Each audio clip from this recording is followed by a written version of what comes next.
Welcome back to Cross-Cultural Communication and Management. This is topic 2 of the lecture on the taxonomy of diversity, or cultural values.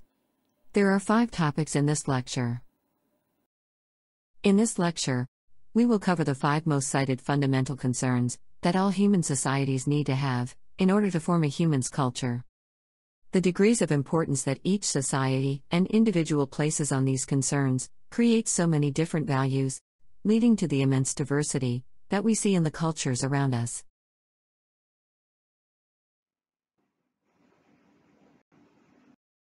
Here is our recap slide from topic 1. We learned from this topic that those fundamental concerns that are necessary to make a culture can be endless. And so theorists have developed different frameworks to categorize them. The 5 most common fundamental concerns in the literature of the field are group attachment, hierarchy acceptance, gender association, uncertainty avoidance, and time orientation. We have discussed group attachment.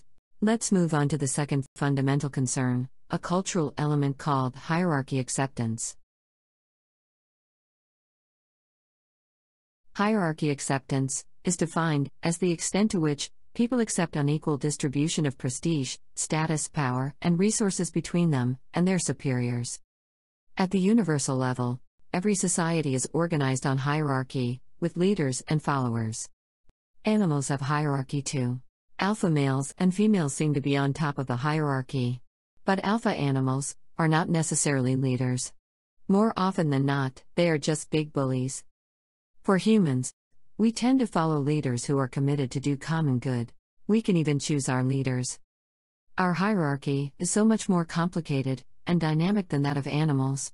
And that's why, if you remember from the introduction lecture, while animals follow their genes, humans' culture has become the source of life guidance for all of us.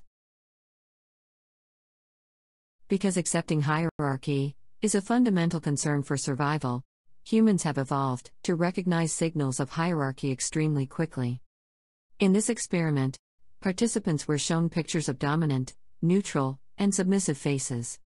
There are also pictures which were just very vague outlines.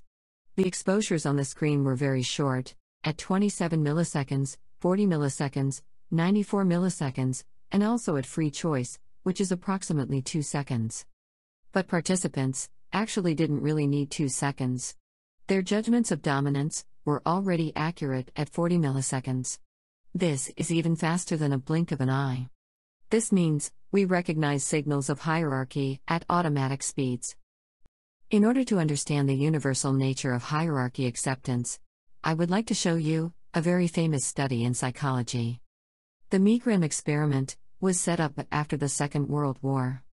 It was the time people were so confused of the brutal crime caused by the Nazis. So sit back and follow this short video clip to understand why.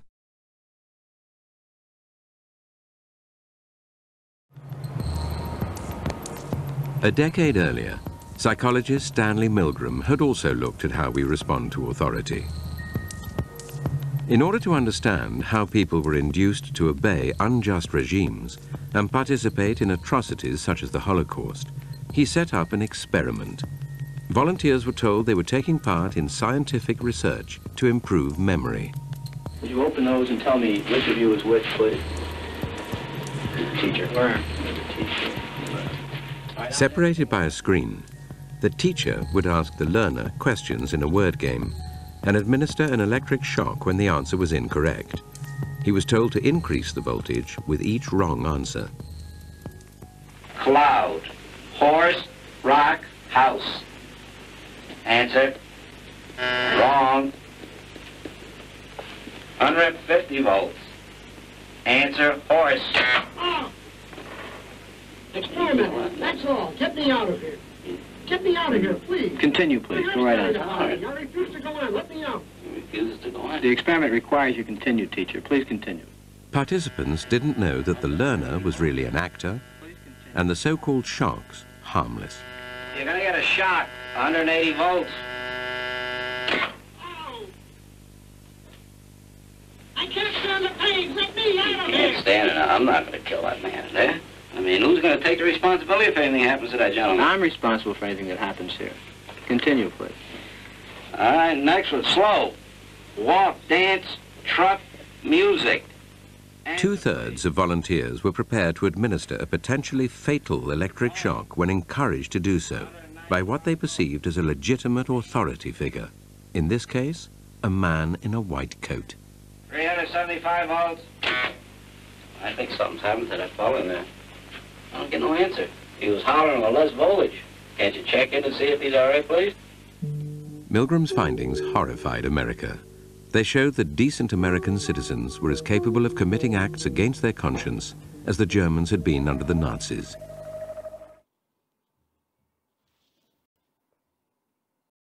At the collective level, we start to have a divergence of value above the baseline level. Each society, organization, or group may have differing level of hierarchy acceptance. Let's imagine an organizational culture in which there is a huge gap of prestige, status, power, and income between the employees and the management.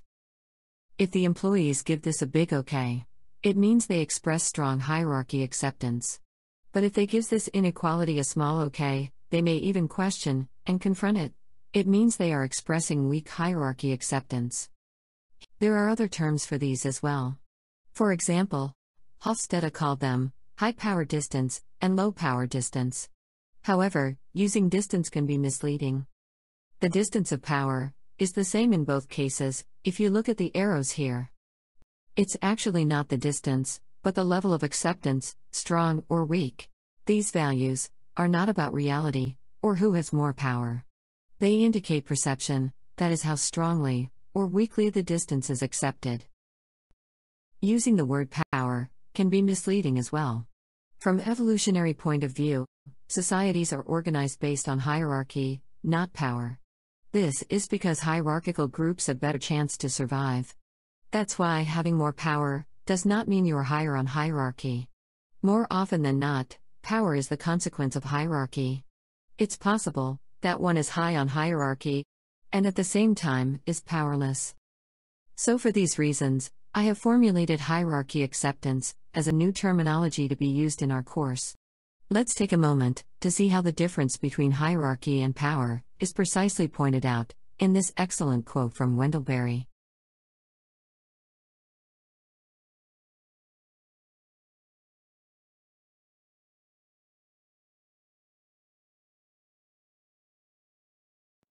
So values can spread along a spectrum, from weak to strong hierarchy acceptance. Here is a list of cultures. Let's use some stereotypes and make a guess. Which culture is more likely to accept hierarchy? We have a choice between the US and the Netherlands. The army and the government.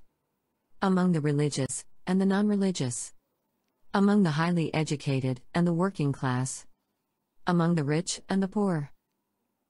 Using stereotypes to answer these questions can be useful, especially when we have limited knowledge and have to make the first best guess. These questions also remind us that many cultures coexist in a country, and they may have very different values, weak or strong, towards hierarchy acceptance. Even within a culture, this value and its outward expressions can be very complex. For example, many American companies do have a strong hierarchical way of management. It is where, if the boss tells you to jump, you'll jump. But despite this strong hierarchy acceptance, it is common to see people from the US challenging the authority or communicating with figures of authorities in a casual and informal manner. At the individual level, do you identify yourself as a person of weak, moderate, or strong acceptance of hierarchy? You may think about your boss while answering this question. But authorities come in many forms: parents, teachers, religious leaders, police, or older people. Put any two people in a room, we will have a senior and a junior. So the answer is probably another question: accepting of hierarchy from whom? This means one may change values and behaviors with different authorities. We've mentioned this experiment before. One group of participants read a text with plural pronouns, the other with singular pronouns. As a result, they prefer different leadership styles. Transformational leaders emphasize harmony and consensus, while transactional leaders utilize a system of reward and punishment. It's incredible that a short text can so significantly change our way of looking at hierarchy and authority. This suggests that the brain is capable of hosting a multicultural mind, with different values. I'm fascinated with cognitive priming, so I'm going to share with you another interesting study. In this experiment, a group of Hong Kong students was shown cultural icons typical of the US, such as the national flag and the Capitol building. Another group was shown Chinese cultural icons, such as the Chinese dragon and the Great Wall. After that, both groups were shown a picture of a fish swimming in front of a group of fish. They then indicated if the fish was leading or being chased by others. Here is the result. Participants who were exposed to Chinese pictures were more likely to think that the fish is being chased, while exposures to American pictures switched the brain towards thinking that the fish is actually leading. So as you can see, very simple change of context can significantly change our thinking and behavior. At the individual level, each person can be very dynamic in her or his level of accepting hierarchy. So how does this look like at the outward expressions? Let's start with subordinates. They have strong and weak hierarchy acceptance by showing how they express respect and loyalty. Here is an example of strong hierarchy acceptance. This is a famous philosopher from China. Confucius is well known for establishing a way of life that is based on inequality between ruler and subject, father and son, older and younger brother, husband and wife, senior and junior friend. If everybody knows her or his place, then the society is stable. China is changing now, but inequality is still accepted in many relationships.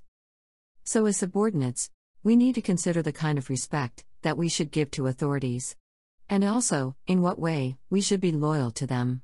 Here is another example of strong hierarchy acceptance, the Hitler Oath. The Nazi soldiers pledged loyalty to Hitler and not to their own country. Hierarchy acceptance goes both ways. People are more likely to accept hierarchy if superiors express care, protect, fight, and sacrifice for subordinates. Here is an example. The Prime Minister of New Zealand captured the attention of the world when she showed genuine compassion and immediate action after the terrorist attack in Christchurch. Some said she reflected what Simon Sinek described leaders as parents. They want to provide education, discipline when necessary, build self-confidence, give opportunities to try and fail, so people could achieve more than they could ever imagine. To convince others of accepting hierarchy, leaders also need to have knowledge in order to give good guidance. Here is a study in which managers from different countries shared if they were expected to know all the answers. Japan and Spain top the list. Managers here are expected to have all the answers ready. In Netherlands, Sweden, and other countries down the list, the pressure is less. But it's important to remember that this is a generalization. It's a first best guess if you know nothing about your counterparts. It's hard to emphasize strongly enough that each person is unique and dynamic. For those on top of the hierarchy, it's crucial to master the power of decision-making. One good example is the concept of nemoashi from Japan. It means preparing the roots. This is done with a lot of discussion one-on-one, building consensus behind the scene, testing water, lobbying, and persuading people to be on the same page. These outward expressions happen slowly, at different management levels, all the way up to the top. The preparation is long, but the implementation could be quick, because everyone already has consensus. This is a very complex mix of top-down and bottom-up decision-making process. Leaders don't just tell subordinates what to do and expect them to accept. They need to prepare the roots of consensus in a hierarchical way. Finally, people are more likely to accept hierarchy when leaders show outward expressions that are appropriately associated with status, responsibility, morality, and knowledge. Here is my personal experience when I was in the Middle East. At the beginning, I would introduce and talk about myself, somewhat too casually, without thinking that the information will be taken serious. For example, I'm atheist, I'm single, and I stay at the local hotel, just down the road. Little did I know that these outward expressions are signals of status. For many in the Middle East, religion is a compass of morality. Having a family is a path of a responsible, grown-up person. And staying in a luxurious hotel is a sign of a powerful decision maker. By accident, I may give all the outward expressions that I am not a person with clear moral compass, with responsibilities of a grown-up, and with power of making decision. So I slowly learned to deal with them more wisely. For example, when it comes to religion, I would say more accurately that I'm agnostic. When people question my marital status, I would ask for sympathy by saying, I'm still waiting for the right person. And I try not to miss opportunities of showing subtle signals of powerful connections. For example, telling people that the minister was asking me to stay with her family. I also carry 2 different versions of business card, one with plain information, the other with all the titles, degrees, and positions that I hold. Finally, we may wonder why there is a diversity in weak and strong hierarchy acceptance. Why some cultures tend to promote the benefit of accepting unequal distribution. When Hofstede introduced his concept of power distance, he has an argument for why some societies are organized more or less on a hierarchy of power. He argued that tropical climate has rich resources, and it's where everything grows. So the main enemies are other competing groups, and central authority helps with survival.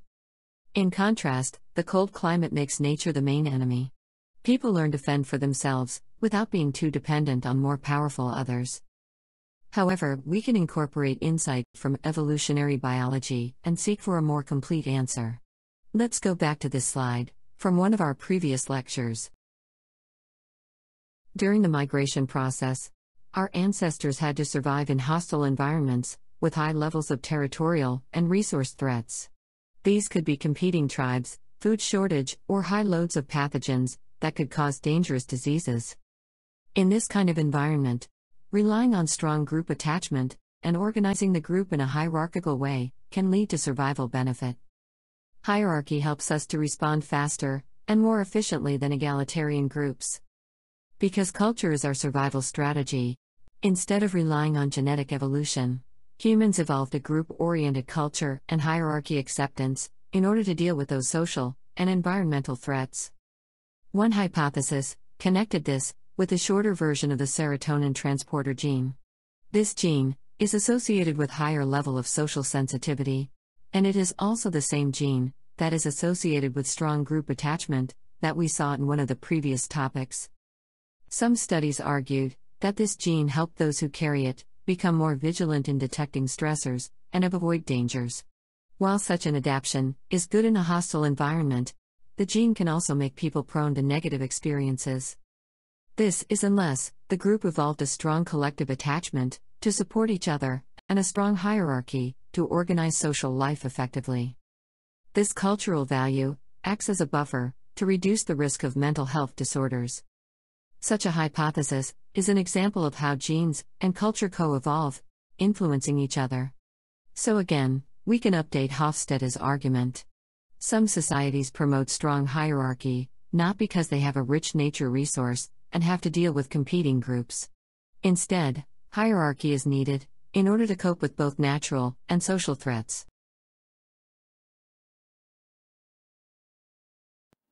However, it is important to note that strong and weak hierarchy acceptance are changing so dynamically under the impact of historical events such as colonization, wars, economic development, crisis, and globalization.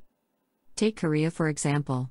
The country was divided, with a large difference level of hierarchy acceptance in the north and in the south. And most important of all, I want to strongly emphasize the power of our conscious collective behaviors. We can be the producer of culture by creating new cultural elements and changing the direction of weak and strong hierarchy acceptance. Many ongoing social movements are encouraging us to reconsider our attitude of accepting unequal distribution of prestige, status, power, and resources.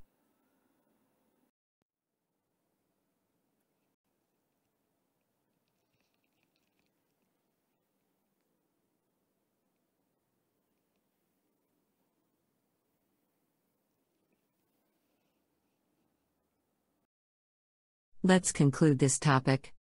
At the universal level, Hierarchy acceptance is the extent to which people accept unequal distribution of prestige, status, power, and resources between them and their superiors. This tendency is automatic. We recognize signals of dominance and status extremely quickly. All human beings have the tendency to follow order, as shown in the Milgram experiment. At the collective and individual level, above the baseline level, the acceptance of hierarchy varies across cultures, individuals, and particular contexts. For outward expressions, we show strong or weak hierarchy acceptance through the way we show respect, loyalty, and obedience to figures of authorities. People are more likely to accept hierarchy if leaders show outward expressions appropriately associated with things such as protection, guidance, status, responsibility, morality, knowledge, and decision-making skills. The origin of weak and strong hierarchy acceptance probably arises from how humans used culture as a survival strategy to deal with social and environmental challenges. These values are changing dynamically with both external events, such as globalization, and also internally, with our conscious behaviors.